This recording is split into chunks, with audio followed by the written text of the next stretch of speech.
Andy Budd, thank you so much for joining me on Outlier Academy as part of our Outlier Founder series. I'm so excited to have you on. You have a wonderful background in design leadership. And today we're really going to explore why design matters and how design creates great companies and great products. And where I wanted to start, because we're going to cover a lot of ground, is if you could just talk a little bit about how you discovered design and when it dawned on you that design was what you wanted to do. Brilliant. So the sort of the superhero origin story, if you will. So yeah, something like that, or not so superhero. So when I was at school, when all the other kids were sort of running around in the playground, kind of playing football and having fun, like my school had this kind of like computer, this first computer, BBC Basic, BBC Micro, which I think also was like the route into many designers, engineers, kind of games programmers back in the day. And so I kind of like from a really early age kind of discovered this thing. But when I was younger, I kind of saw it as a toy. I was also the first kid in my neighborhood to get a personal computer. This would have been a Spectrum, a 48K Spectrum back in the day. And, in the evenings I would, and this is showing my age, and I still can't believe this is a thing that I used to do, but, you would get magazines and you would like hand copy out the kind of the game code for the magazines to kind of make the game run. And so I kind of found myself doing that and kind of making the screen do lots of kind of interesting things. And so I found technology, for whatever reason, kind of really fascinating. I went to university and I didn't know what to do. So I studied aeronautical engineering. I wanted to be a pilot. I wanted to travel the world.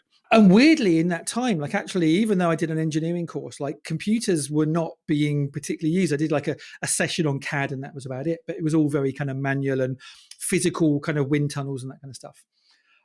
After leaving university, I realized I didn't want to be an airline pilot because, first of all, most of the airline pilots I met were boring. That sounds a horrible thing to say, but the idea of being stuck in a metal tube for 14 hours with somebody that was like sending me to sleep just didn't really attract me. And also, like people talk about how being an airline pilot is 98% kind of boredom and 2% terror, and that's not the kind of the terror boredom ratio that I kind of want. So I sort of ditched that, but thought, well, hey, look, I'm going to go travel the world. And so I traveled around sort of Southeast Asia for about 6 years.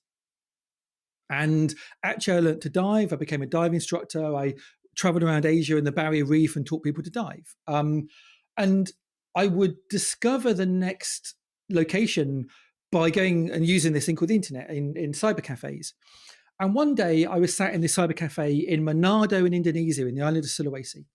And back then, everyone was either using kind of like, Gopher or Hotmail or, whatever. And the guy next to me had a screen and it was all black rather. And it had all these like weird white angle brackets. I was like, that's weird. That's not Hotmail. What's going on there? And so he got up to leave and I kind of took up the nerve to say, hey, look, what are you doing? This was kind of like 98, maybe 97, 96, somewhere around that. And he was like, oh, I'm kind of building a web page. I was like, you can build a web page?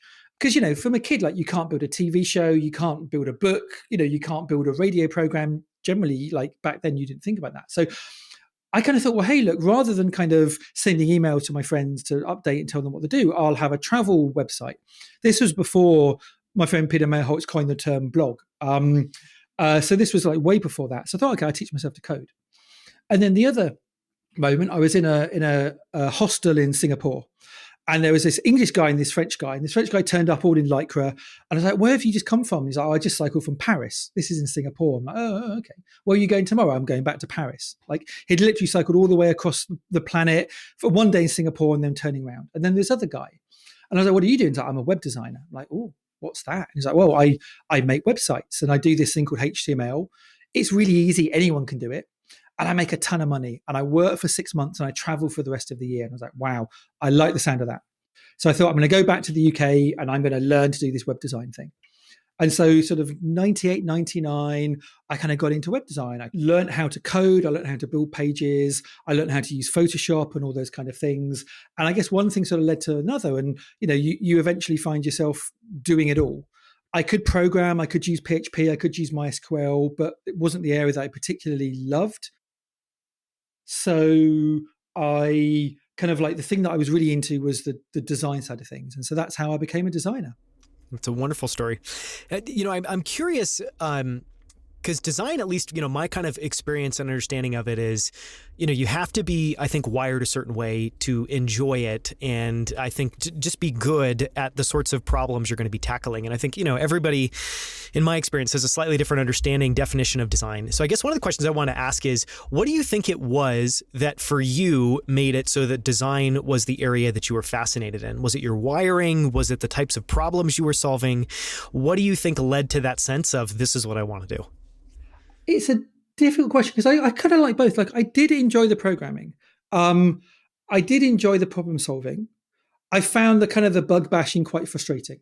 You spend half an hour putting a thing together, and then you spend 2 days trying to figure out what you didn't get right. And that could be really, really enlightening when you figure it out. But it can also be really infuriating.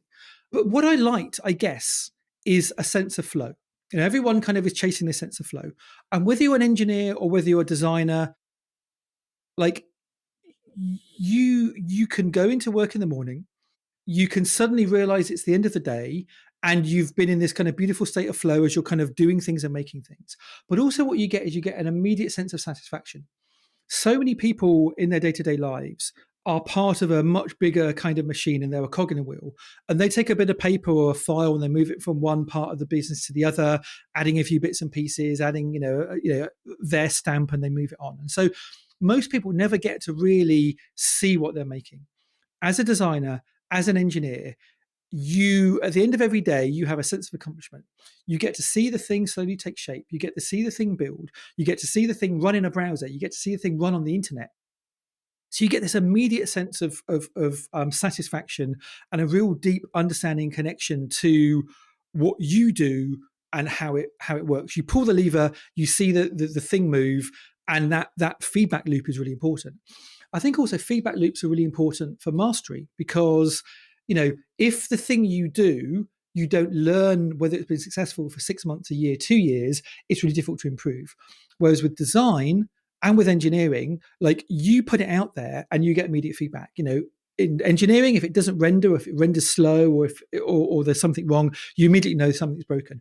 From design, if you share it with your team and your team immediately saying, well, that doesn't work, that doesn't make sense, et cetera, et cetera, et cetera, you also get a really, really strong sense of feedback. And so, like, there's been a lot of research around what early conditions make people do a certain thing. Like, why does somebody decide to be a concert pianist, or why does somebody decide to be an artist? And often it's like, when you are a kid, it's the thing that one person says you're good at, or gives you praise. You might be a bad pianist, but your piano teacher, who you look up to and respect, says, "Oh, you did a really good job." And you get that learning thing. So next time I'm going to do better. Next time I'm going to do better. You're a painter. So a lot of the time it's just like where you got the early praise from, where you got that early sense of accomplishment. And so I got an early sense of accomplishment from both the design and from the engineering side of things.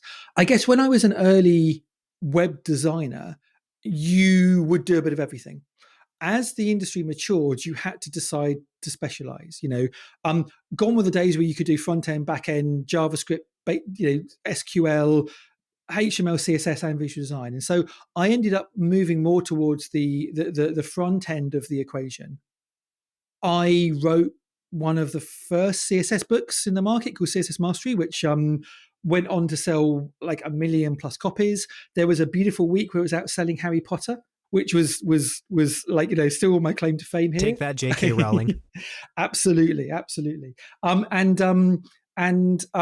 so I really, really love the front end, but the design side of things just felt, I don't know why. Like, again, I think a lot of it comes down to the understanding of human nature, wanting to understand how people tick, find it fascinating when the thing that you think will work perfectly doesn't, and then wanting to understand why. And so, again, it was that kind of like discovering usability testing, discovering information architecture, discovering all of these fields that would help you make a better product, and realizing that actually I could have a bigger influence by following that route than I could be to make more performant code, or to make the button look a little bit more jellier or shinier, or whatever it was. And so I kind of definitely went down the human factors, UI, interaction design, kind of user-centered design route.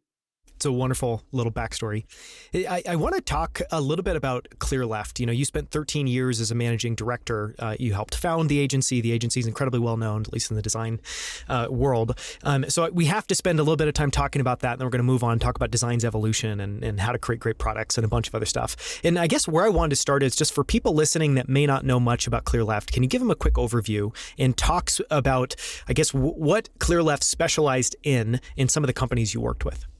And that sort of follows on from what I was saying before, actually, which is, I think in the sort of the early noughties, I was exploring visual design, I was exploring front end, and I was exploring these yet to be defined topics that kind of loosely revolved around information architecture, usability testing, prototyping. I wanted to start an agency because I was frustrated with what I saw was the low quality of output and the low quality of service. Back in the day, basically, web design was that you would take a brief from a client, you would open up Photoshop and you start moving boxes around.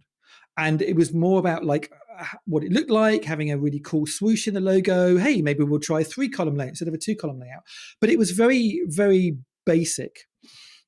And I felt there had to be a better way. Coming from a background of science, coming from a background of engineering, I kind of had this sort of art and science view of design, actually partly inspired by a friend of mine, a guy called Jeff Veen, who wrote a book called The Art and Science of Web Design, which was very influential to me. So I wanted to take a more scientific approach to design to figure out how we could release products and services that work better. So when it was sort of time to starting my agency, I thought, well, hey, look, I was really well known in the CSS space. Like I was a well-known blogger at the time. Like and it was easy to be a well-known blogger in the late 90s and early noughties because no one was doing it. But like I had one of the top 50 traffic blogs in the UK. And a lot of people are like, I wonder what Andy's going to do, in this space. And so I thought about maybe starting an agency that would be web standards, like CSS, because that at the time was like cutting edge. But I guess my belief was that web standards would, very, very quickly become the dominant way of delivering websites. And so building a brand around a thing that like in 2 or 3 years would be table stakes felt like it was not going to have that longevity. Whereas there was this new thing that was bubbling up, which an agency in the US had called user experience design. And they were the first agency I came across called Adaptive Path that talked about user experience design, how they brought together these fields of research, information architecture, and prototyping. And I thought, that's what I want to do because I've been doing these things already, but I didn't have a name for it. So we started Clearleft and we called ourselves a user experience design agency. At the time, I believe we were the first company to use that language. There were companies out there that were researchers. There were companies out there that were IA companies. There were companies out there that were doing a bit of kind of prototyping and interaction design. But I believe to this day that we were the first agency that really started describing ourselves as user experience design in the UK, and maybe only one of sort of 4 or 5 at the time that were doing this. This was really problematic in the early days because we'd go to a customer and they'd say, well, how much are you going to charge us? And we'll give them a figure. And I was like, well, that's twice as much as your competitors. What are you doing? And then I'd explain, well, we'll go out and talk to customers and we'll figure out what their needs are. And then we'll prototype and then we'll test and then we'll design. And they'll be like, well, this other company, they're just going to open up in Photoshop and they'll be done in a week. Like, why do we need all this other stuff? And so for the first 3 or 4 years, it was a real challenge to kind of get customers to see the value of what we did. But slowly over time, more people started talking about this subject. More people started realizing that actually there was value in building products that worked for customers rather than just look nice.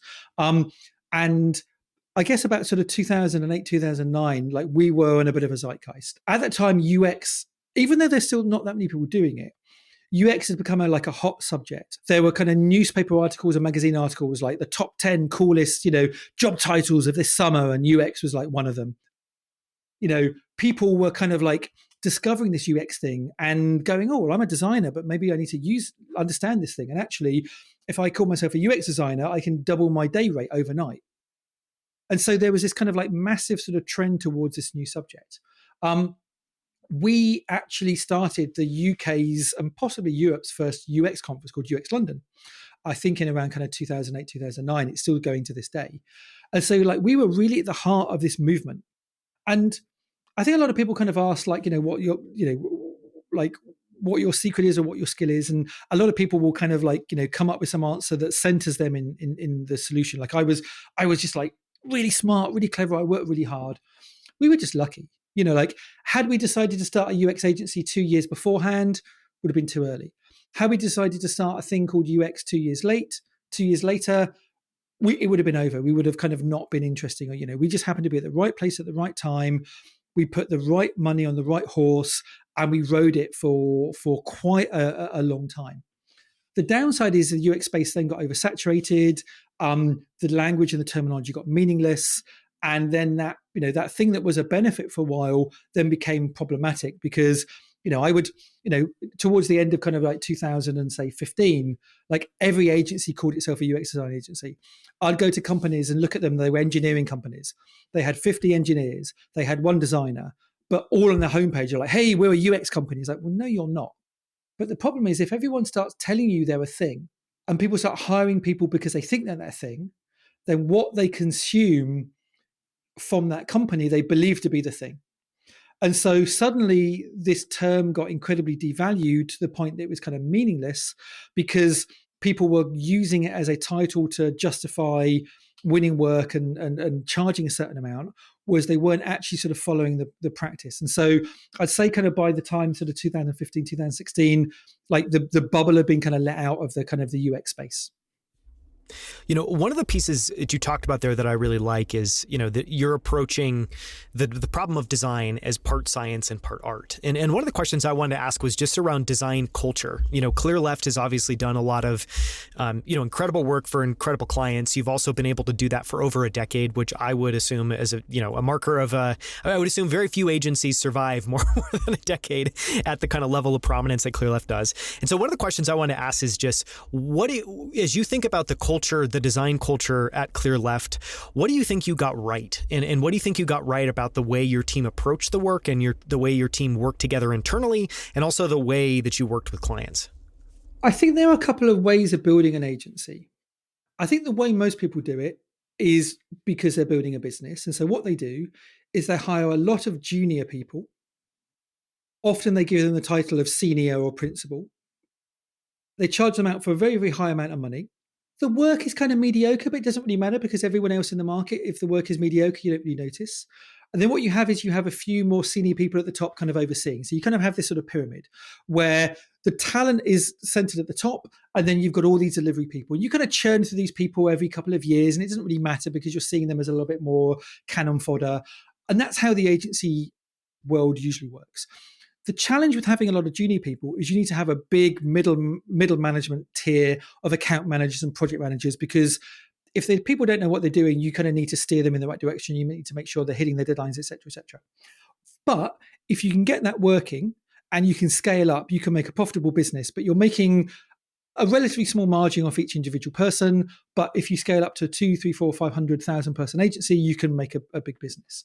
So if you're wanting to build a big agency, you have this sort of Faustian pact or this kind of like compromise where you go, okay, I want to make money, and so the thing I have to trade off is quality. And it doesn't really matter. Like if we do a bit of media work for one company, like it won't matter because there'll be another company along in a week's time and we'll do some, and so I think that was kind of often the attitude. We were completely the other way around. We were designers. We wanted to create a company where designers wanted to work. And so our philosophy was always hire the best people we possibly can. And one of the challenges with that is like, again, sort of you kind of get this sort of, there were two kinds of leaders and two kinds of creative leaders. You kind of have the sort of like the black turtleneck wearing kind of design leader who positions herself at the top of the pyramid. And they want to be the best, most knowledgeable designer in the team. And so they just fill it with underlings. And so what happens is those people, you hire them to serve your ego. You serve them to tell you, oh, you're a brilliant designer. I want to work with you. I want to do all this kind of stuff because you're amazing. And that's great for your ego, not necessarily good for the work. My approach has always been the opposite. I have always hired people who are much better than me, which means that I have always been the worst person in my company. I've been the worst designer because I've hired better designers. I've been the worst researcher because I've hired better researchers. I've been the worst front-end developer. I've been the worst business person, the worst salesperson. Like I am terrible at all these things. and I know I'm terrible at all these things, so I need to hire people that are better than me. But that approach of constantly hire people that are better than you, than hiring people that are better than them, means that you're constantly aiming towards this sort of sense of perfection. We, you know, language is always really important or difficult. I saw somebody tweet the other day, like, the only way to build a startup is to hire A plus players. Language kind of like makes me feel a little bit nervous because it's a way of kind of, you know, like boxing people into to how good they are. But at the same time, I think that's where we were. We hired really, really good people. We hired really talented people. People would come to Clearleft because they would know they were going to be surrounded by other people. Like if you're a really good designer, you've got two options. You can go and be the best designer in a team, but then who are you going to learn from? Or you go into a company like Clearleft, where you're not the best designer in the team by any stretch of the imagination. And you go into meetings and you're learning every day. You're being exposed to amazing design work. You're being pushed and forced to kind of be out of your comfort zone. And you can't let up. It can be stressful at times. Like you know, if other people are coming in and doing really amazing work, it forces you to be your best. And so being in this kind of hothouse is really, really impressive. It's really, really fun, but it doesn't scale. You know, it's really difficult. And the people that say it does, the people that say, oh yeah, we've got a 1,000-person company, all A plus players, you're probably kidding yourself. And you're partly kidding yourself because actually you need people to do all the stuff that the A plus players don't want to do. You know, so you need, you know, if you're scaling, you need to have people to do the maintenance, to do the boring jobs, et cetera, et cetera.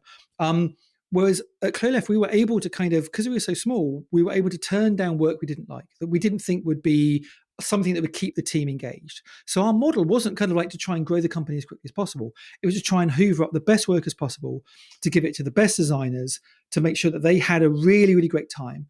And so as a result, like in a time when people were churning at companies every 18 months, we would have people that had been with us for 6, 7, 8, 9, 10, 11 years.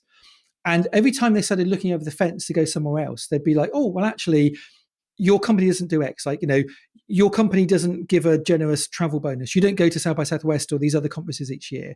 You expect us to work at 80%, 90% capacity rather than sort of 40, 50, 60%. Half of the work we do is kind of like mediocre kind of grinding work, whereas all the work you do is like big, interesting, kind of meaty challenges.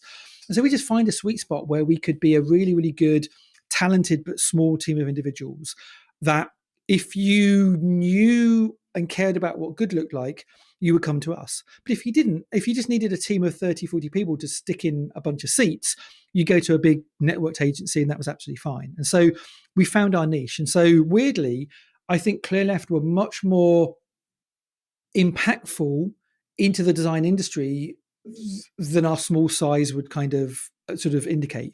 Like I'd go to conferences and people go, oh yeah, Clearleft, there might be 100 people, 200 people. And it's like, no, we're the kind of 30 of us. And people are like, what, there's only 30 of you? Because we were very vocal, we were very public. We spoke at conferences, we wrote books, we wrote articles. You know, I don't know how many books came out of Clearleft, but like 10, 15 best-selling books in various tech sort of fields. You know, we were speaking at like 50, 100 conferences a year, which is crazy for a 30-person team. But we kind of hit that zeitgeist where people were like, oh, this is really interesting. And then everything kind of went a little bit in the wrong direction, which we might come on to in a second. I don't know. Well, I love the model, and I just love how values oriented and values focused you are in the things that you do. Like very clearly, you and your two other co-founders of Clearleft had a very clear idea of what you wanted to do. And it was very different from what the typical norm was. And you were very clear on what, you know, the trade-offs that you were making. I want to kind of move to the other end of the spectrum, or kind of the other side of that coin. So we talked about internally what the culture was like. I want to talk a little bit about what you learned about the challenges that companies face by working with, you know, you've had some incredible clients at Clearleft, JP Morgan, World Wildlife Fund, Burberry, Virgin Atlantic. What did you learn about the challenges that they faced, and what did you learn about the role that design can play in helping these businesses and helping these companies? That is a really, really tough question, and I don't have a particularly good or pithy answer to that, I'm afraid. What I find with design and with companies getting value from design is you can be as you could be a great cheerleader for design. You can be a great champion. You can put the amazing deck together. You can tell people. You can go in and pitch. We've pitched. We did work with kind of Penguin Books and people like that. You can go and sort of proselytize the value of design to these companies. On an intellectual level, they get it, but on a practical day-to-day level, they've just got stuff they need to do. They've got to get product out in the hands of customers. They've got to make money. They've got to hit their revenue targets. And so there's often a kind of a mismatch, I think, between designers' belief in the impact design can have and the practical ability for organizations to adopt that. So what I see happening is it's a change process, it's a change mechanism that happens over a number of years. You go in and immediately you try and sell the value of design, but the business has got to get something out the door. So they get it out the door, and it's not very well designed. It's not very well thought through. And because of that, reception is lukewarm, traction is lukewarm. That becomes a learning point for those founders. The founders, the board go, okay, well, something hasn't worked here. What is it? Maybe we need to go and do some research first. And so then you get budget for research and you go out and do research. And then the next iteration is better. But it's still not perfect. So what do we need to do here? Well, we need to do some prototyping. We need to test a few variations. And so what happens is over the course of the life of a product, over the course of 3, 4, 5, 6, 7 years, you slowly are able to incrementally improve the product by layering on the next layer of design, the next layer of design, the next layer of design, until eventually it becomes embedded into the success of the company, that the company understands now, oh, okay, so this is what you can do. This is the effect you can have. And a really good example of that is a friend of mine, kind of Stuart Clark Frisbee. He was the 5th design hire at Booking.com, maybe 10 years ago. And he came in to kind of lead this sort of 5-person team. And Booking.com, as you know, is a very, very kind of like financially focused, performance focused, kind of engineering focused, company. But very quickly, Stuart was able to demonstrate to the CEO that for every $1 they gave the design team, they turn it into 5. So, here's $5, turn it into 25. Here's $25, turn it, and so he was able to show the impact that design can have. And that's the only way you can do it. You can't really do it with the PowerPoint deck and the presentation. And I tried, I tried to use my position in the design industry as this thought leader, this person that founded this like really impactful company. That would get us through the door. That would get us the interviews. That would get us the meetings. That would get us a few champions on the board. Like what would typically happen is, the designers would kind of, we really want to work with Clearleft, and we'd get into the interview. But would be 5 other companies that didn't have this approach. And then we still had to kind of like have the sort of battle royale until they picked the company. And so I think the key was not to push it, not to be too judgmental, not to be too campaigny, but to demonstrate the value and to realize that this is a long haul. Like we worked with companies like Virgin Holidays and Virgin Atlantic. And we would love to have gone in and we'd love to have a story that said, like, we came in and just through the power of design, we transformed this business overnight. But it took us 3 or 4 years. It took us a couple of years just to be able to sit down with the CEO of the company. Like we start with the CTO, and then we navigate to the head of product and CPO, and eventually you're having coffee and dinner with the CEO of this big organization, and trying to kind of like explain the value, trying to get the language built in, and trying to really, really communicate what you can deliver. It takes time, and it takes small projects that turn into bigger projects, turn into bigger projects, small outcomes that turn into bigger outcomes, that turn into bigger outcomes.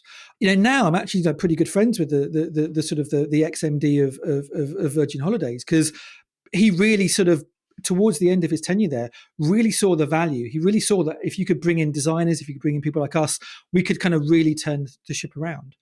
But even then, like that's a brand like Virgin that is a really experiential brand. Try that with JP Morgan and you've got a whole different kettle of fish there. Yeah. I want to come back at the end and talk about some lessons you learned just over the 13 years in kind of building and launching Clearleft. But I guess the question I wanted to ask now to kind of close this out, and then we'll move on to some of the evolution of design, is, you made the decision, I think it was in 2020, to step down as the managing director after 13 years. And you kind of hinted at before, entering maybe a new phase where things were a little bit rockier, for the business and for the company.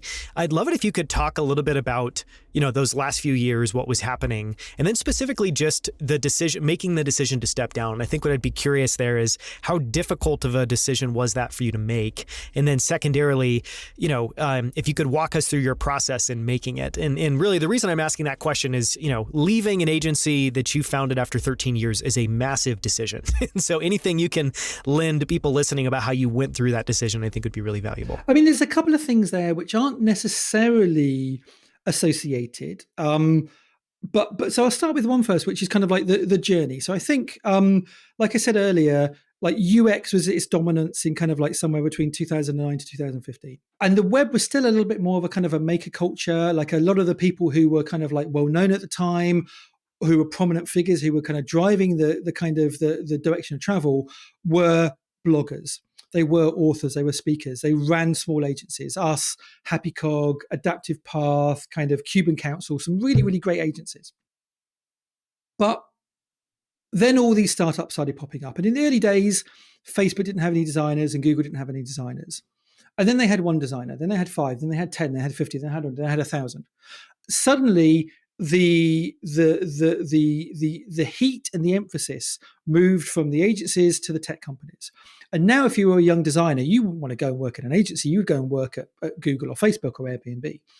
And so I think what ended up happening with that is that agencies still had a really, really prominent role to play, but their cultural impact kind of sort of started to level off, which is absolutely fine. And this is not any reason why I left the company, and it's not really any reason, but it was just kind of just interesting to watch how that had happened. And I think what had happened is it had gone from being a craft-based industry to a professional industry. It had gone to an industrial industry. If you were a carpenter at the turn of the century, you'd go to your local kind of artisan. If you're a carpenter now or a furniture designer, you go to IKEA. There's a no-brainer there. And so the Googles and Facebooks and Airbnbs were the sort of the IKEAs, like they were delivering design at scale. This is also kind of like how my interest sort of moved into design leadership, because a lot of my friends who were once bloggers and speakers and whatever started leading a team of 5 people inside a big tech company, then 10, then 20, then 30, then 40. And so I got really, really interested in how designers can lead design at scale. This is also kind of where my interest in coaching kind of emerged from as well. I do a lot of time working with heads, directors, and VPs of product and design, how they can kind of launch this. And so I was having lots of conversations with my friends, and I was having the same conversations over and over again, how they were struggling to get the value of design recognized. And I thought, rather than having lots of individual coffees, I would start a conference. So I started a conference called Leading Design, and I started a design leadership community. And so I guess my interest moved from this sort of craft-based system into trying to have a bigger impact at bigger scale companies. Because my mission has always been to try and get design a seat at the table. And I realized that there was a period where the best vehicle for that was agencies, when we had the biggest impact. But then that had moved. And so I started kind of moving in that direction. And so this was sort of, I'm kind of jumping ahead a little bit here, but where I've ended up in my career now is I've moved from running an agency to coaching people and working in the venture space. The coaching people allows me to help companies design at bigger companies, have a bigger impact. And the venture space allows me to help early stage founders bake design into the culture and core of the company, so that those future leaders don't have as much resistance. And so that's the kind of direction I started heading in. That's the kind of the thinking I started to have. And so I realized it was time, if I wanted to have the impact that I wanted to have in the world and continue having that impact, it probably was going to be outside of the agency world. But I love Clearleft. I still love Clearleft.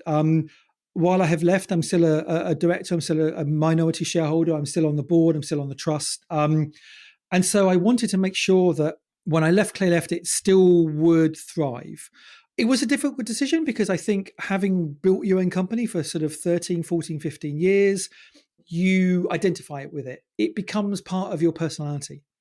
And so, I think I probably would have possibly should have left 2 or 3 years earlier, but I wanted to slowly disentangle my own identity from the company, partly for my own ability and sanity, but also I wanted to empower the team that I was leaving behind.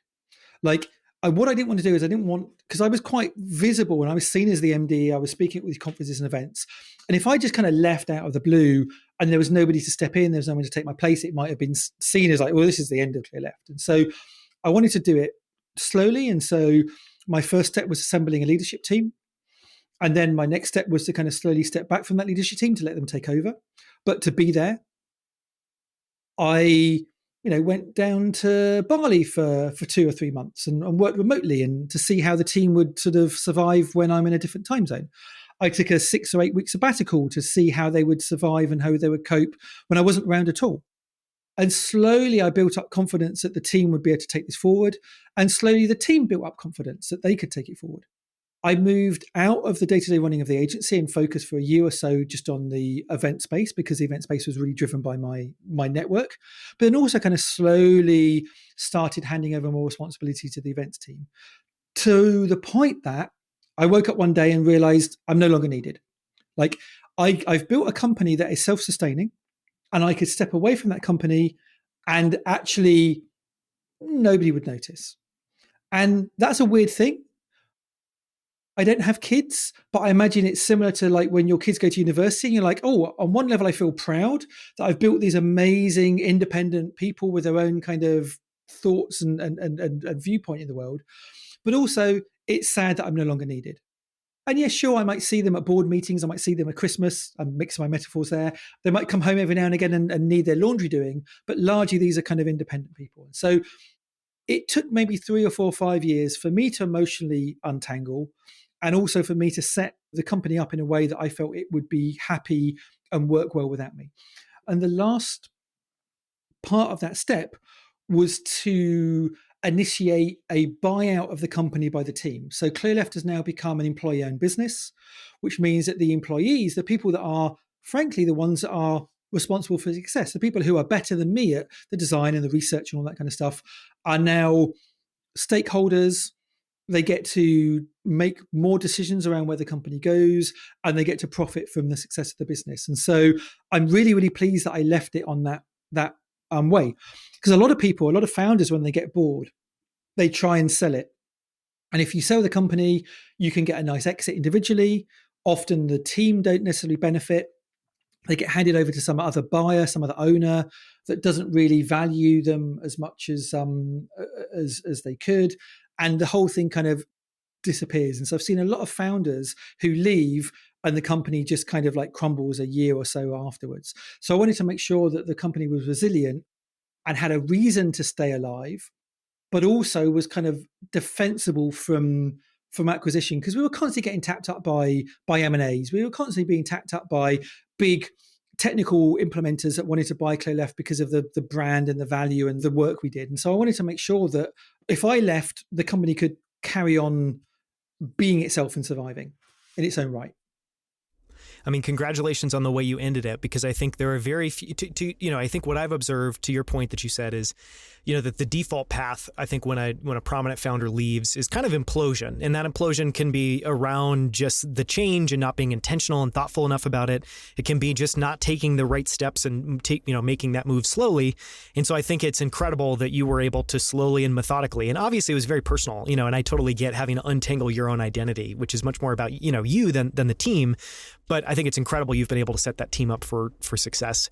One of the good things that I wanted to talk about today is just the evolution of design. I've worked as a designer for the last 15 years. I've seen a massive shift in design. And just really quickly, I was one of the first, not one of the first, I was one of the million people that ended up buying CSS Mastery, Really? That book, and building websites was a formative part of my early career. Just even hearing you mention Cuban Council and Happy Cog, these, brings back a lot of memories, because similarly, I started out in the web space, have had to try to, figure out my own evolution over time. And so even just in the purview that I've had, which is smaller than yours, I've witnessed a pretty massive transformation in the field, and all of the things that you've talked about resonated with me. The move from freelancing and agencies to working in-house, trying to actually build out teams, doing scalable design. All these things are really interesting. One of the things I just want to ask you, kind of a big wide open question, is what are some of the biggest changes that you've seen? And I guess what are some of the positives and negatives as you kind of maybe jump back in time 20 years and then reflect on where we are today? Basically, I discovered the web through the amazing work of people that have been working on it 10 years before me. I kind of see those people like the old school blues musicians. Like, they set the foundations, they would hop on trains across America, they would travel from state to state, they would lay down records, but they were poor, they didn't make any money because they were doing it for the love of music. I think sort of my generation of the web were kind of the early kind of, rock musicians who discovered the work of B.B. King and Robert Johnson and all these amazing icons. And they discovered it and fell in love with it. And they started exploring this music. They started making their own. And they started bands, Rolling Stones, Fleetwood Mac, like Eric Clapton, whatever, the Yardbirds. And the people that were in that generation, they did it primarily out of a love for the music. And some of them just stayed playing in local bands and gigging, but some of them did the smaller venues and then the bigger venues and then the bigger venues, and they got popular and they got picked up and then they got successful, and then they built the mansions and they had the kind of the jet set lifestyle. But still there's individuals, the thing that sustained them and still I think sustains them to the day was a love of the music and love of the craft. And so I think there's a whole generation of people who I met in that have that similar vibe, that were the bloggers, that were the makers, that were the kind of the early craftspeople.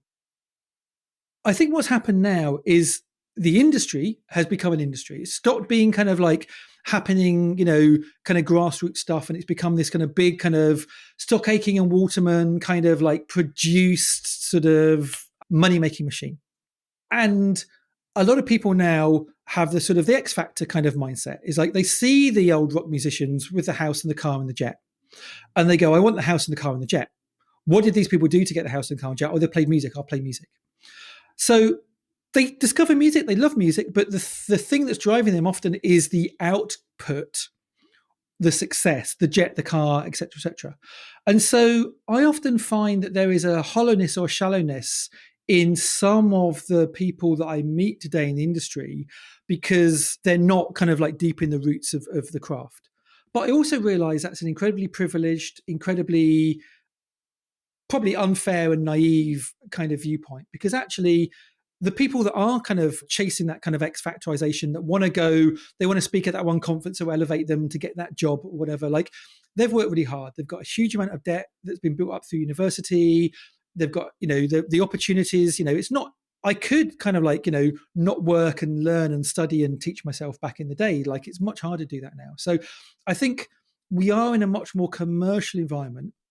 And because we're in a much more commercial environment, the days of the kind of the blues musician and the kind of like the budding kind of like, rock band have gone. And it is an industry.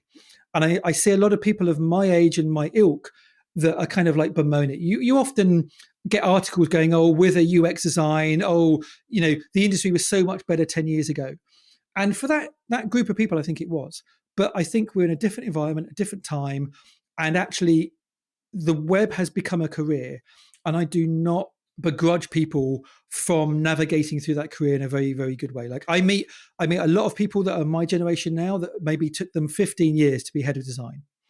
I come across a lot of young designers now that have taken 3 or 4 years. And those people that took 15 years are often really begrudging. Like, oh, that's really unfair. You haven't done your time. You haven't worked your way up. But those people that took it 3 or 4 years have often like battled through kind of ice and fire. They started as designer number 1 in a startup. They hire the first designer, the second designer, third designer. They raise Series A. They hire 5 more designers. They raise Series B. They hire 20 more designers. In 3 or 4 years' time, that designer that is now leading a team of 30 people has probably had the same level of life experience that person that took 15 years, that has kind of slowly worked through more traditional companies, waited for the person ahead of them to retire, and then they moved into that stuff. So I think there's huge opportunities for designers to kind of elevate and escalate their career. The other thing is, I think at the moment is those early designers had to put down all the groundwork, they had to put down all the foundations. So it took time. Whereas now I think the crop of designers don't have to learn all this stuff. Like a lot of the stuff, like 80% of what I learned in my career is now irrelevant.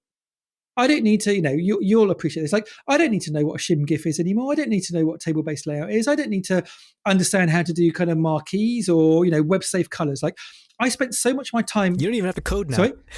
Yeah, no. You just you don't even have to code now. I feel like as a designer, you used to code was like an extension of your tool set. Yep. Web. You'll open up Webflow, and you'll need to have some appreciation.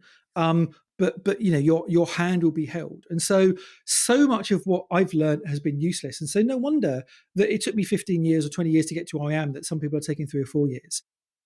So yeah, I applaud them, and a lot of, like I say, a lot of the work I do with my coaching clients is helping these design leaders who it's their first design role or their second design role, and they don't know what they don't know, and they want to lean on someone that has 15, 20 years experience. They can go, okay, like this thing you're seeing here that you think is really weird, and you're wondering whether you've got imposter syndrome and you're doing it wrong. No, this happens to everybody. This is really normal for their first job. This is really normal for your second job. This is how you approach it. This is what you need to think about. Don't worry, I've got you. And so I can just be a kind of a sort of a slightly wiser kind of co-pilot now that can kind of just make the main pilot kind of feel safe and secure. And I'm really, really enjoying that on the coaching side of what I do. And so that's really empowering, that I can use all that knowledge to help the next generation of leaders do a much better job than we could ever do, much faster, much more successfully. Yeah. I mean, you packed in so much there. I love the analogy of, kind of jazz musicians and this kind of grassroots movement that then led to a new wave of musicians that were inspired by that group, try to take design to a new place. That definitely resonates. Some of the things that kind of come to mind, some of the things I've thought about that I thought I would share, and I'd love your kind of thoughts on, is part of, I think, what I've observed, to your point of, design, with some of the people working in design appearing as this kind of, I don't know, very thin, almost mirage. It is, part of design moving from being a grassroots movement to now being much bigger is you have designers that are like lost in layers of middle management that have made the decision at some point in time that they're not going to do design. And I've, worked with design managers or design heads of design that haven't done design in a decade plus. And I think that it becomes, my sense of design is that it really is much more like an apprenticeship, and designers should almost work together as peers. And yes, you do need hierarchy, but the best teams I've always been on are all people that have skin in the game, their hands on design, and haven't gotten too detached from it. So I think that's part of it, is just people getting lost and trying to navigate do I manage? Do I do design? I'm now 10 years into my career. Why haven't I made that transition piece? Yeah. And then I think the second piece is, to your point, it's just become much, much, much bigger and much, much different. And so when you have a team now of 20 people and you have junior designers and senior designers and art directors and creative directors and a head of design, there's much more layers to try to navigate. And I don't know, I've just seen a lot of people, I think, get stuck in that. And then just the last thing I was going to share is, I've similarly worked with a lot of founders, and, one of the things that I still find very surprising is that, not surprising, but that to me is just, I have this jolting experience very commonly where I'll work with a founder and you just realize how little is understood about design and design best practices. And what I mean by that is, I think in engineering, there's become these canonical books that you can go and pick up off the bookshelf that kind of teach you or give you a great overview of how design works within a technology company. Sorry, how engineering works within a technology company. It doesn't feel like design's gotten there. And so it feels like a very young industry that's still trying to figure out best practices, and those best practices aren't really widely known or widely distributed. Any thoughts on, any of those points? There's so many things there. I think so many good thoughts that I've probably forgotten half of them that you said, so you might need to give me a bit of a reminder. But in terms of that last one, I mean, I think some of it is around the professionalization of design. There is a generation of designers that I've talked about, me included, who had to understand how the back end of the front end worked, because there was only one person doing it, the web designer. I had to understand PHP. I had to understand MySQL. I had to understand JavaScript. I had to understand visual design. And I had to understand user experience design or interaction design. So I have a good overview of how all of these fit together. It also means that I'm not particularly good at any one of them, because I've, in the early stages, at least, I wasn't able to specialize. I specialized later on in my career. But I think these days what happens is you come into an industry and you have a very specific role. You don't start as a general person that understands how everything fits together. You start as a designer.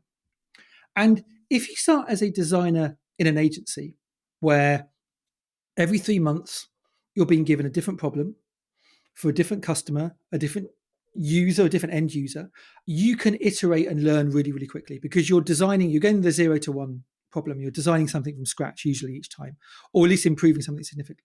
As design scales, you might find yourself on one designer on a team of 60 people.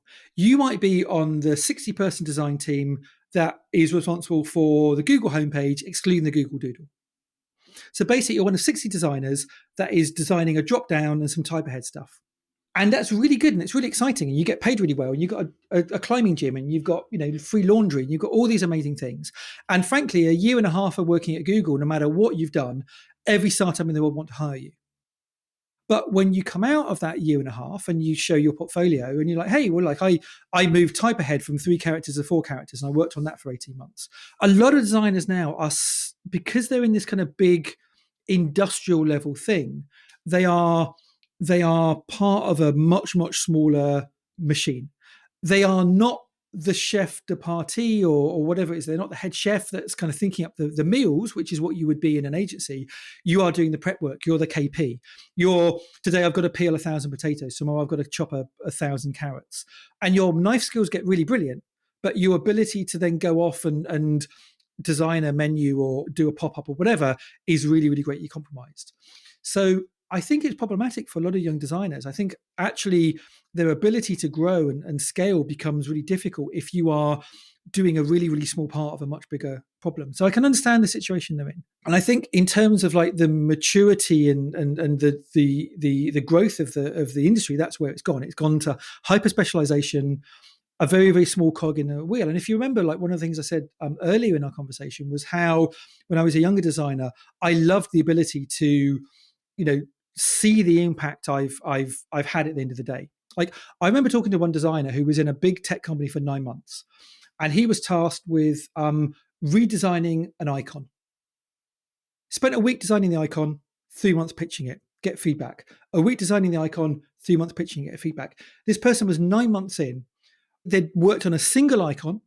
They hadn't got it over the line yet. They hadn't got it released. And this person was like, well, what am I going to show my next employer? When I go to Airbnb or Facebook or Google and they say, what have you been doing? And you say, well, actually, I almost designed this icon, but I've really been spent most of my time getting it over the line and getting it approved. And you can understand why. Like if this icon is going to be seen by 5 billion people a day, like it better be the world's best icon.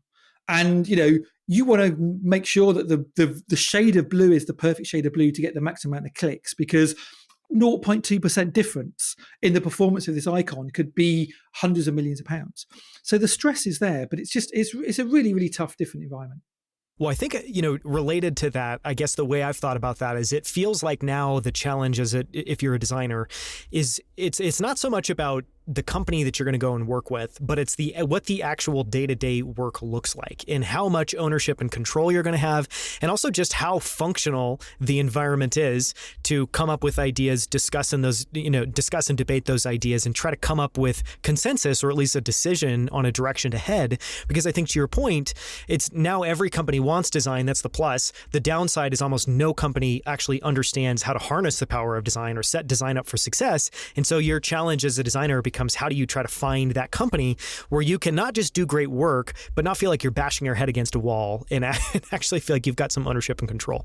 Which is sort of where your comments around the leadership come in, and also sort of weirdly where I think I slightly disagree, but I'm not entirely sure.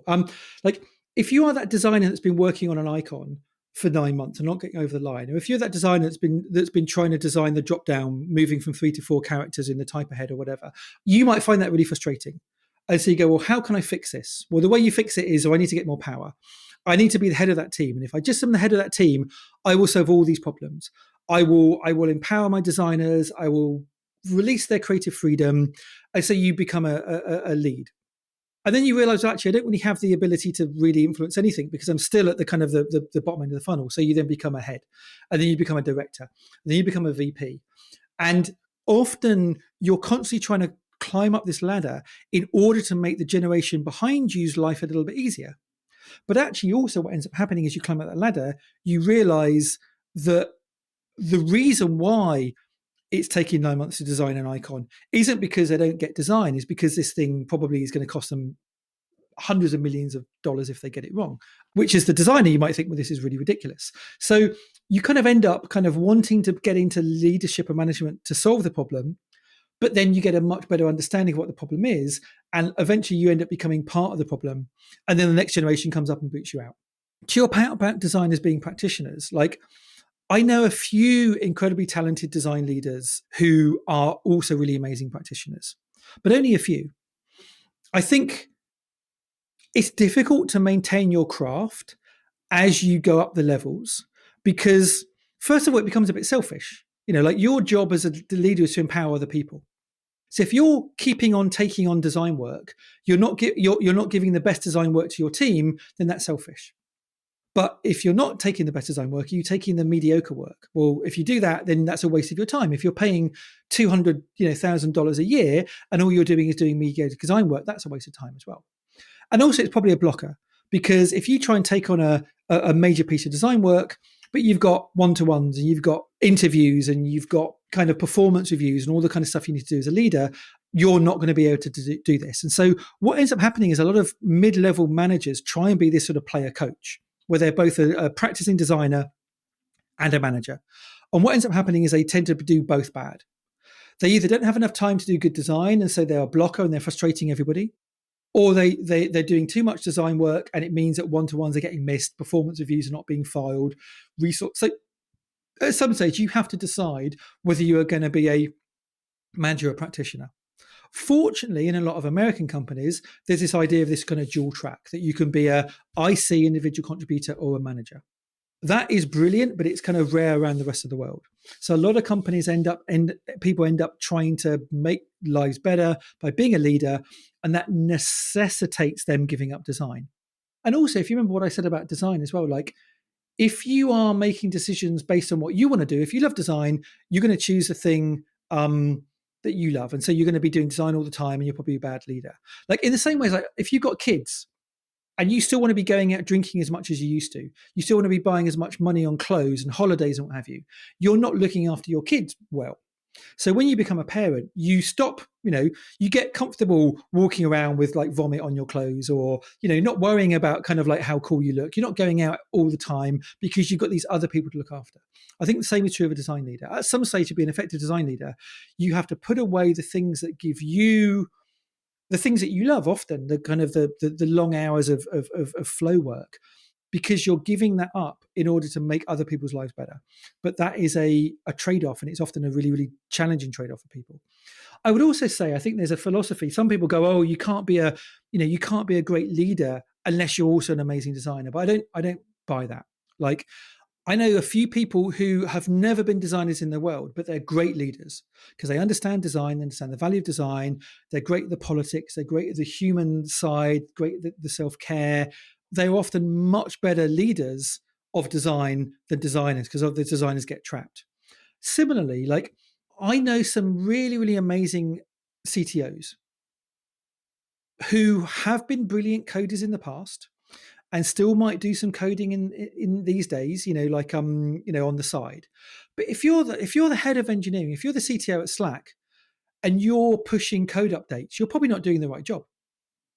You're managing a 500,000 person engineering beast, and you're managing people who are managing people who are managing people who are doing the code. Like, you're doing the wrong thing if that's what you're doing. That's not your job anymore. And so I think if you can be a CTO working at the highest levels of some of these tech companies, and people aren't expecting you to be shipping code on a daily basis, then we shouldn't be expecting designers to be shipping designs. And I think if you can hire a team that, I've got great researchers, I've got great interaction designers, I've got great visual designers, I've got great typographers, you are always going to be the worst person on the team. So again, you probably shouldn't be touching the design in the same way as that CTO that hasn't coded in anger for 10 years probably shouldn't be opening up the database and messing around with the SQL statements, because you're probably going to take the whole site down, and that's not a good look. Yeah, maybe to rephrase it. I mean, I think the better way of saying what I was trying to say is, I think the challenge I've observed is to be a great design leader at the highest level, you have to be very good at two very different things. And one of those is the ability to interact with designers and help create a design environment that creates great work. In which case, I would argue, I think CTO is a fair comparison. But designers, my experience with designers is designers are much more emotional. They're much more tied to their craft. There's much more this idea of, it's just much more precious. And with engineers, a lot of how engineering management works is it's like, as long as you believe in the rationality and the objective decision making, to your point earlier, like engineers are rational actors. So what they look for in a leader is this very rational leader. And so to me, I think you can be an engineering leader that almost never does any code. And I agree that as a designer leader, you should not necessarily be in design files doing design work. But to state it, I think the challenge I've observed is kind of this. How do you have the ability to have rapport with your team, have your team respect the decisions that you make, when a lot of your decisions as a design leader directly impact the work itself? Or, you're literally saying, we're going to do this, we're not going to do this. And then at the same point in time, you have to do a very different job, which has nothing to do with design, which is how do you interact cross-functionally and make sure that you have great relationships with all of the other units within a company, so that, again, I think you create the environment, kind of this 360-degree environment where design can succeed, because design's serving the entire company, and you have this connective tissue. And I think that's the challenge I've observed. And so I agree with everything you've said, but to me, I don't know, it's a very challenging piece to get around, is what I've seen. It is. And, ironically, that's why I end up kind of being able to kind of have a coaching practice, because these are the challenges that a lot of people come to me with. So it's not easy. So I think there's two things. I think first off, there's a lot that designers can learn from engineering management, because engineering managers have often gone on a similar path. They've gone from being practitioners to leaders of teams. They're still doing some architecture stuff, to being managers of managers. Because engineering has scaled much faster and much bigger than design, and usually 4, 5, 6 years ahead of us, our engineering partners have probably solved most of the problems that we're struggling with now. They probably are doing good one-to-ones. They probably have good performance processes. They've got a good onboarding flow. They've got a career ladder. They've got all the stuff that we are like, oh, there's a problem. What do I need to do? So being really good friends with your engineering partners, I think, would be really helpful. Also, because engineers tend to outnumber designers like 5 or 10 to 1 or more. I was talking to somebody, one of my coaching clients recently. They've got a design team of 25 and an engineering team of 900. There's a slight mismatch of power there. But the mismatch of power is also 100 to 1. I don't even know what that mismatch is. It's bonkers. It's very high. Leah Bewley did some research, Exit Path, and she did some research, and it looks like to really genuinely consider yourself design, sort of not design centric, but being able to deliver good design, your ratio is usually 5 to 1 to 10 to 1. Or, one designer for every 5 to 10 engineers. So yeah, outside of that, it becomes really difficult. The difference is engineering partners often have more power in the organization. Engineering usually sits at the board. Design generally doesn't sit at the board. If you are going to be an engineering leader, if you're going to be a CTO at a tech company, you might own 4% of the business. You might own 50% of the business if you're a co-founder. Very rarely do designers get to see the financial benefits of that effort. And so often they don't have that trade-off. Like, it's easy if you're moving from being an engineer to a CTO and like, hey, look, I'm going to give up engineering because it's a pain in the ass anyway. I'm going to take 4% of $1 billion company. That's an easy trade-off. If what you're giving up as a designer is giving up the thing you love, but you're trading it off for a world of pain and no power, that becomes a harder trade-off.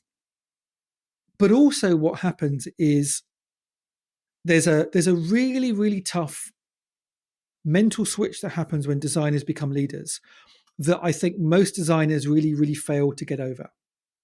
And this is a real problem. And this is, again, what I try and help a lot of my coaching clients realize is you become a design leader because, as I said, you get frustrated with all the stuff you've had to deal with over the years. And you think, if I get a bit of power, I will be able to fix it. And so your first, second, third design leadership job, what your mentality is, hello, design fam, tell me everything that's broken, load me up with all of your problems, and I, like a white knight, will go and I will fight the executive team and I will transform the organization. And so your designers fill you up with all these things. We need researchers, we need content strategists, we need UX writers, we need this, we need that. And you go off confidently to battle and you can't get any of those things. And so you come back crestfallen, and then your team go, well, this is a terrible design leader because they're not doing their job. The design leader is meant to give me all the things I wish for. I want a pony, go and get me a pony. Oh, you can't afford a pony. You're really unfair, mum and dad. I hate you forever. So channeling something else there for a second. So a lot of designers kind of stop at that kind of belief that their job is to satisfy the whims and the needs of the design team and go to battle with the executive. The switch happens usually at the next level up. If you're a head of design, that's where your head is. If you become a director designer or a VP of design, you suddenly realize that actually my job isn't to service the needs of my team. I still need to do that, but my job is to service the needs of my business. I am a partner in this business. My first team is the executive team. Like, my first team is my head of product, is my head of marketing, is my CTO. These are my partners. These are the teams I'm meant to be serving. And my job is to understand what the business outcomes of the company are. And I'm to deliver those outcomes through the design process, through my design team. And once you realize that at a higher level, a design leader is about delivering business value through design rather than placating the design team, that has a fundamental change in your approach. You still, if you have a big design team, need those kind of more pastoral care people, need those design leaders, those leads, those heads, those directors that can focus on the day-to-day stuff, that can focus on the people stuff, that can focus on the delivery stuff. But when you become a real business leader, that you are an entrepreneur, you're an executive. And so making that switch is really, really tough. A lot of designers want to get the seat at the table, but they often think it's their right. And they often struggle to be able to demonstrate why they should do that. And their reason for getting that power is not because they want to utilize their design skills to deliver value for the business. It's because they think that once they've got that seat at the table, once they've got the power, they can create this nirvana world where everything is perfect for designers. And that's just sadly, it's the wrong way of looking at it.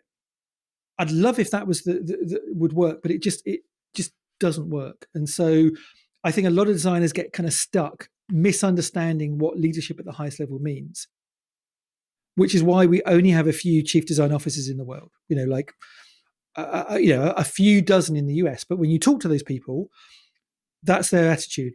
We're the first team, we're delivering value, but we're delivering value through design. I mean, I love what you said there.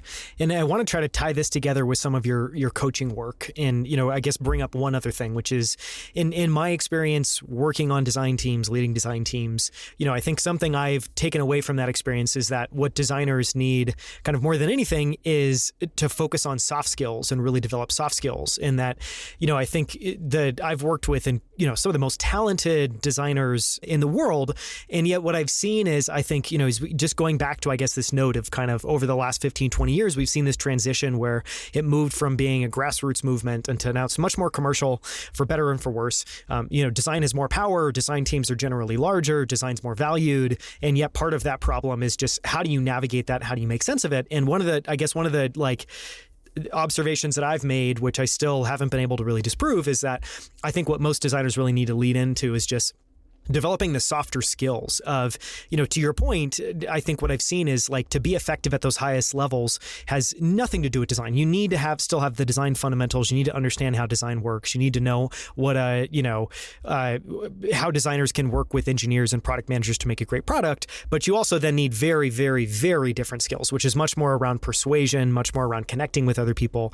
And I don't know. So I guess I would just love your thoughts on, one, do you agree with that, or your thoughts around kind of focusing on technical skills versus focusing on, kind of softer skills, emotional intelligence, being able to persuade, and then talk a little bit about how you work with some of your clients on both of those things and what that work looks like.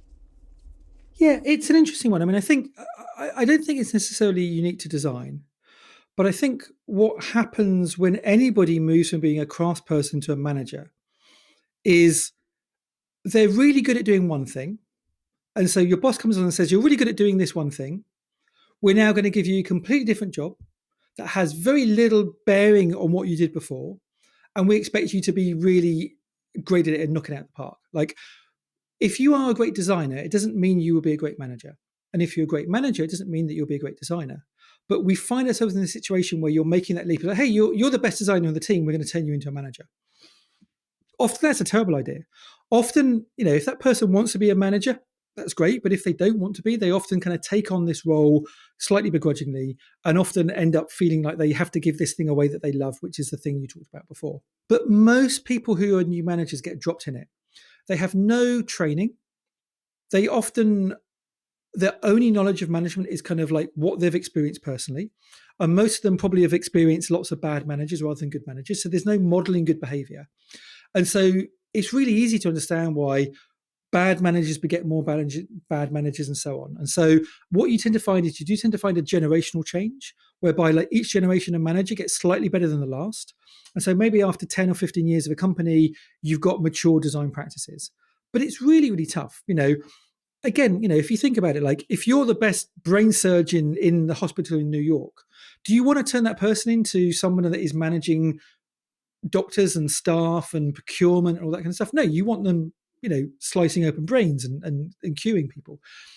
So I don't think why we should imagine that because you're a great designer, you should suddenly become an amazing manager. So yeah, I don't think it really answers your question, but I think it kind of gets to the nub of why this problem exists. I would like to see more businesses I mean, I would say this because it's self-serving, but I want to see more businesses get coaching for those leaders. Like if you're putting this person into a role for the first time and they've not got any training or support, they're going to fail, they're going to flounder. Like the majority of people that come to me on the coaching side of things are actually like 50% of them, it's their second design leadership role, and their first one was such an absolute disaster that they've been burnt, and they're now going into their new role going, oh, well, I don't want it to be as terrible as it was before, I need to get some support. So providing some support, sending them to conferences, sending them to events, sending them to training, like this stuff is really important if we're not going to break people. The other thing that I see, which is really common, is your first leadership opportunity is usually as a small company as a player coach.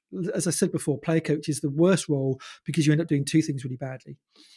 Often what you need to do is you need to go in that bigger company that have got the groundwork. Like if you go and work in a Google or a Facebook or an Airbnb that has 500 designers, then you're probably going to be working under an amazing manager that has an amazing manager that has an amazing manager.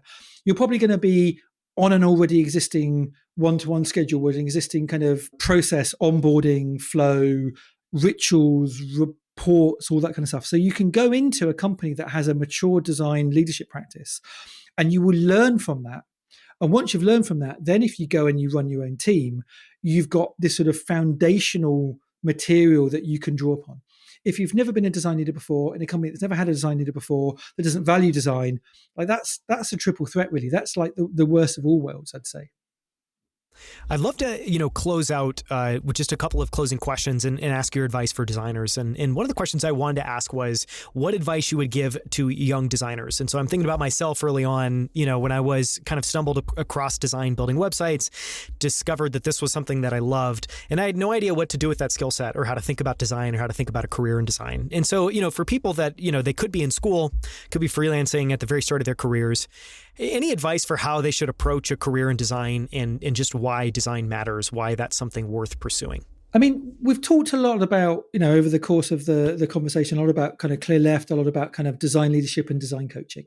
The other string to my bow is that I work in the VC space. I'm a venture partner at Camp, which is a fairly well-known early stage kind of seed investment company in the fund in the UK.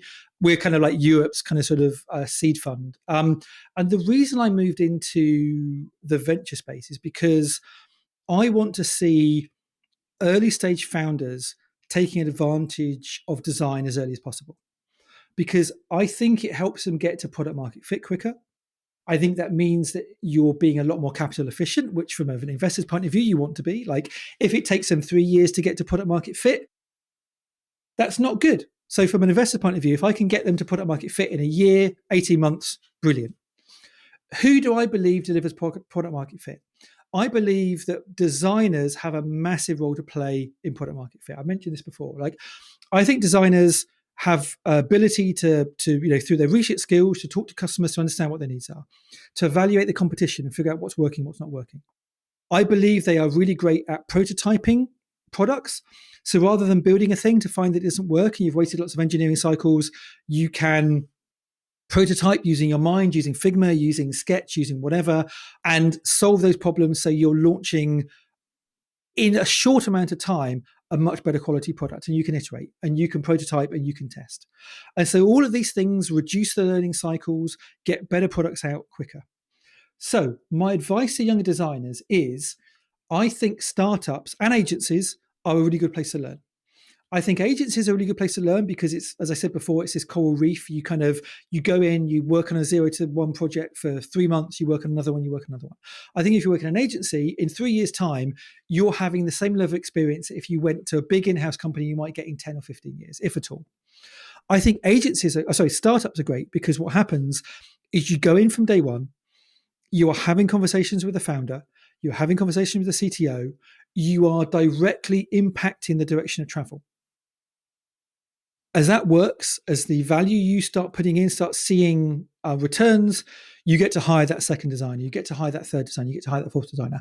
Very quickly, in maybe the space of 18 months, you've gone from being a really, really good designer to being a design leader. That company then ran Series A, you now asked to hire 10 more designers. Then now Series B, you asked to hire 50 more designers.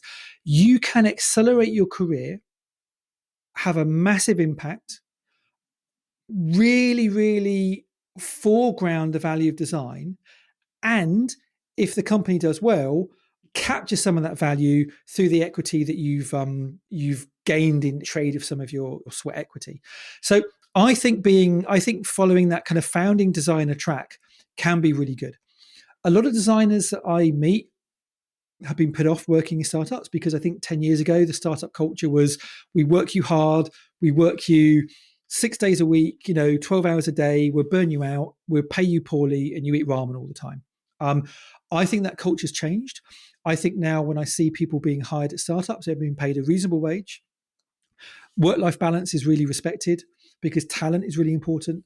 And so I think the culture is a lot better. That doesn't mean you don't get your occasional kind of like psychopathic founder. It doesn't mean that, it's not a sitting, with your feet up, twiddling your thumbs kind of job. You will have to make decisions, but you will get to see the impact of the decisions really quickly, where you might not do that if you're designing a big icon or you're designing the drop-down one of 50 people on the Google kind of homepage.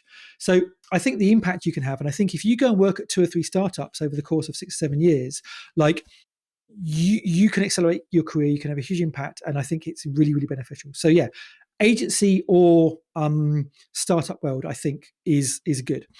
The reason I think a lot of people go to agency rather than startup is that if you join an agency, you are probably the worst designer in the team. And if there's 20 or 30 other designers, you get to learn a lot. The challenge with going with a startup as designer number one is you've got no one to learn from. So it's a trial by fire. You're learning not because you've got this sage, old 20-year-old design Yoda kind of teaching you how to do this stuff. It's because you're putting stuff out in the public, which is scary, and it's not working, and you're learning and you're fixing. So a lot of those designers want to go into bigger teams because they want to have that learning experience, and I don't blame them. But I think if you are a self-starter, if you are someone that is happy to learn through doing, there is a lot of opportunity in the startup space at the moment for design. Yeah. I mean, huge +1 to both of those. I think, the way I would classify those is I think if you're early on in your design career, you really want to try to just have the steepest growth curve. You want to be either to your point with an agency, that growth curve is you're going to get given very different problems every 3 to 6 months, but you're also going to learn from a lot of people that are much, much more talented and experienced than you are, at this kind of stage in your career. And then, yeah, to your point, I think with being a startup can often be very lonely. And so I would just encourage anyone that's going into a startup, make sure you have a couple of friends, even just people that work at different companies that you can share and bounce ideas off of. Because I think just the overwhelming experience, if you're part of 1 or 2 designers within a company, is just loneliness. You don't have any of that collaboration, anyone to bounce ideas off of. And some of this is around the momentum of the company as well. I think, if you're in a company, a startup that's stalling, and you don't have the resources to hire the second designer, the third designer, the fourth designer, then you're going to be spinning your wheels a little bit. You're still going to be doing the great design work, but you might not be getting the other learning. Whereas if you are in a company that's growing, it allows you to hire that researcher. It allows you to hire that UX writer. It allows you to hire that brand designer. Suddenly, very quickly, after 18 months, you could be surrounded by 3, 4, 5 people who have all got a wide variety of skills and that you can learn from. So I think there is an element of in the same way as as an investor, what I'm looking for is momentum. I'm looking for the momentum that a company is able to be heading in a certain direction. I think as an employee, you are investing your time and you also are looking for momentum, both your own momentum and the momentum of the company that you're in that will take you to where you want to go. And, if you are finding that your investment is flagging, you're not going to re-up. You're not going to use your pro rata. You're going to jump into another opportunity. So I think, we need to be treating these things a little bit more like an investment and making sure that the momentum is working in your favor. Yeah, well said. I want to ask a question now. I want to ask a similar question, but more focused on design leaders. And really here, I'm thinking about, your kind of bread and butter clients that you're working with. And to kind of frame it up, we just talked about, young designers. And obviously in that answer, you talked about being at a place that you can learn very quickly and, move up the ranks or have a leadership role in the team as the team starts to grow. We also talked previously, and I thought your points around what it means to be a VP of design are fantastic. It's a very, very, very different role. You're serving the business. And the executive team is your first team, and then the design team is your second team. So now I just want to switch to talking about people that are kind of in this kind of middle ground where they're either aspiring to be a design leader for some of the reasons you've mentioned, or they are a design leader today. And maybe we, talk specifically about that second group, because again, you coach many of these people. How do you encourage them to approach their role, and how should they think about what leadership and leading a design team means? And I know some of this might be reiterating what we've talked about before, but just advice for design leaders.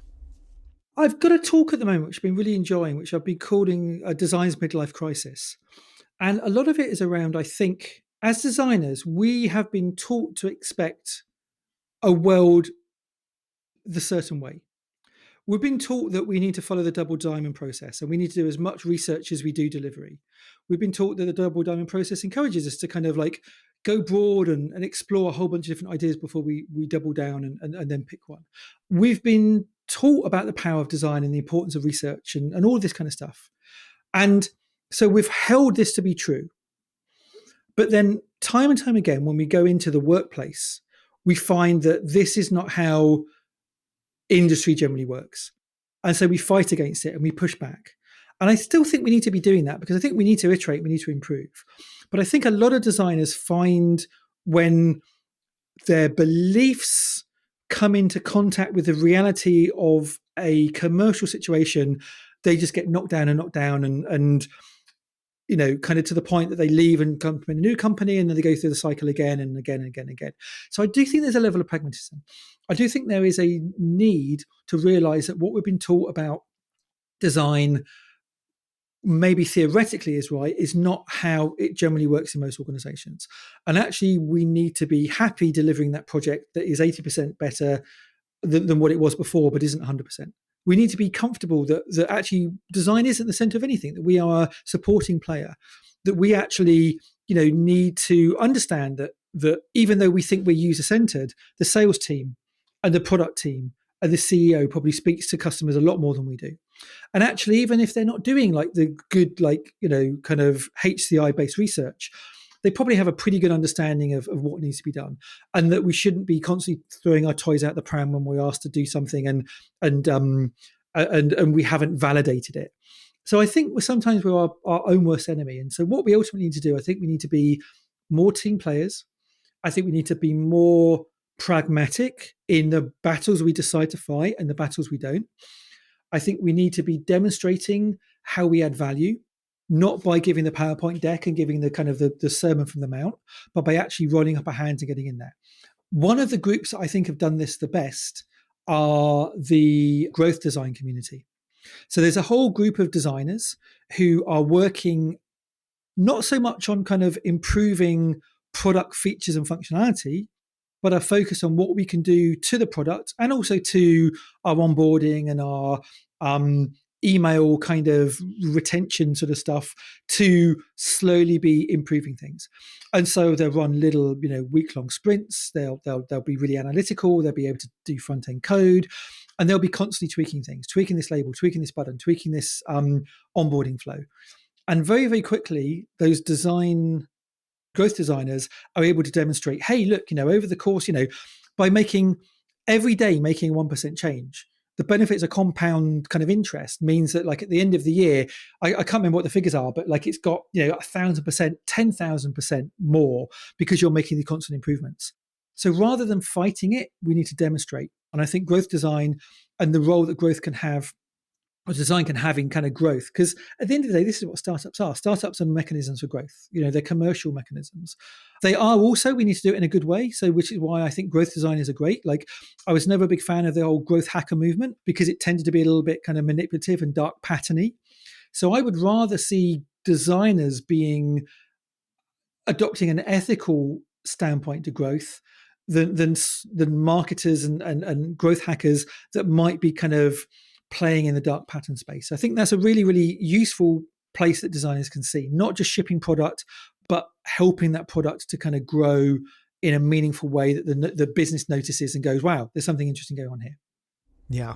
Well, and I love, just one of the things you touched on there was this idea that, and specifically around growth designers, but I think this applies to design overall, is if you can build a team that's just capable of, improving the product and the customer experience and what customers get to see day to day by 1% every single day, even if you aren't shipping stuff that's perfect, even if you aren't shipping big revolutionary changes that you want to throw into your portfolio, you're doing a massive amount of good for the company that you're working at. And, I think one of the things that I've often tried to just encourage designers to think more about, because I think it's, in my experience, is relatively missing, is this idea that if you want design to succeed within the company, you have to care about the business and you have to care about the company. And actually, the only way that design succeeds, the only way you get a team that's 2 times the size where you can go and hire some of these people that you want, is if you first help the company succeed. And if you help the company succeed, then, you can succeed as a design team. This has been so much fun, Andy. It's been so much fun to have you on and go all over the map. Thank you so much for the time, and thank you so much for coming on. I really appreciate it. It's been my pleasure. Thank you so much.